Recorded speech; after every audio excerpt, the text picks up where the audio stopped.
So hello friends, I am Gaurav Saxena and आज का हमारा टॉपिक है सिग्निफिकेंट चेंजेस।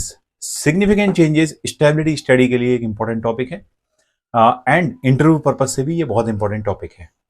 सो बेसिकली अगर हम गाइडलाइन की बात करें तो सिग्निफिकेंट चेंजेस के लिए जो गाइडलाइन है या जिस गाइडलाइन में ये सिग्निफिकेंट चेंजेस मेंशन है उस गाइडलाइन का नाम है ICH। सो ICH में टोटल 14 गाइडलाइन है Q1 से लेके Q14 तक, जिसमें Q1 जिसके अंदर है Q1 AR2 stability testing of new drug substance and product. So ये गाइडलाइन के अंदर मेंशन है कि सिग्निफिकेंट चेंजेस क्या होते हैं। सो बेसिकली इंटरव्यू पर्पज से भी इंपॉर्टेंट क्वेश्चन है और significant changes basically accelerated study के लिए एप्लीकेबल है और इंटरमीडिएट स्टेबिलिटी स्टडी कब हमें स्टार्ट करना है, किस कंडीशन में स्टार्ट करना है, वो मेंशन है ICH Q1 AR2 में। सो हम वन बाई वन अभी डिस्कस करते हैं।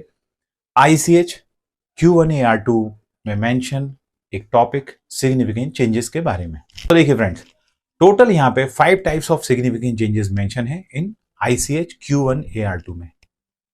सो अगर हम वन बाई वन डिस्कस करते हैं तो फर्स्ट हमारा सिग्निफिकेंट चेंज आता है एसे के लिए। So a 5% change in assay value from initial.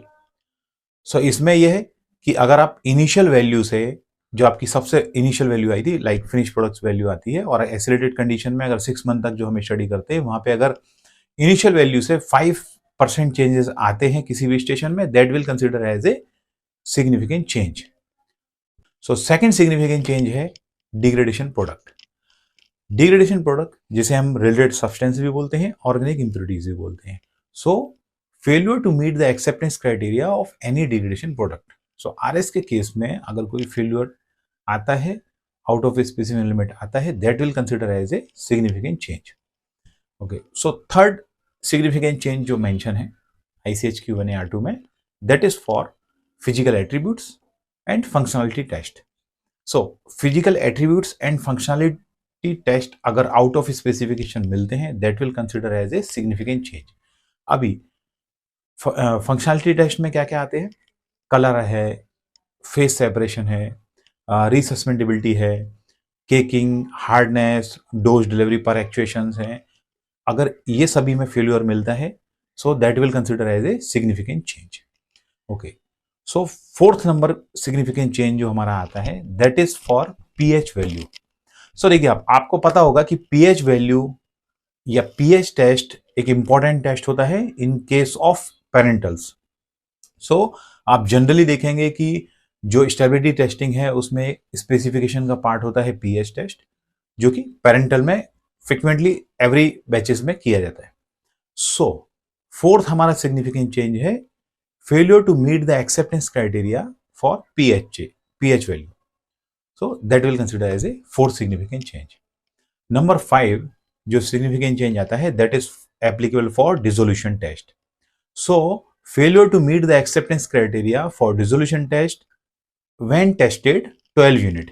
सो जैसा हम जानते हैं कि अगर इनिशियल स्टेज में डिसोल्यूशन फेल होता है, सो 6 यूनिट जो फेल होती हैं अगर, सो फर्दर 6 यूनिट को परफॉर्म किया जाता है। सो फर्दर 6 यूनिट जो हम परफॉर्म करते हैं तो हमारे पास टोटल 12 यूनिट हो जाती है। तो टोटल 12 यूनिट जब स्पेसिफिकेशन से मीट नहीं होती हैं, that will consider as a significant change. So देखिए, अब अगर हम वन बाई वन देखते हैं तो ऐसे degradation product, functionality test, pH and dissolution, ये 5 टाइप्स ऑफ टेस्ट मेंशन है ICH Q1 AR2 में। सो देखिए, अब ये आज का हमारा टॉपिक था सिग्निफिकेंट चेंजेस के बारे में। सिग्निफिकेंट चेंजेस जनरली इंटरव्यूज में बहुत पूछा जाता है। सो आप इसके नोट्स बना सकते हैं, वन बाई वन इसको याद कर सकते हैं। ये इंपॉर्टेंट टॉपिक है फार्मास्यूटिकल इंडस्ट्री पर्पज से। So thank you for watching.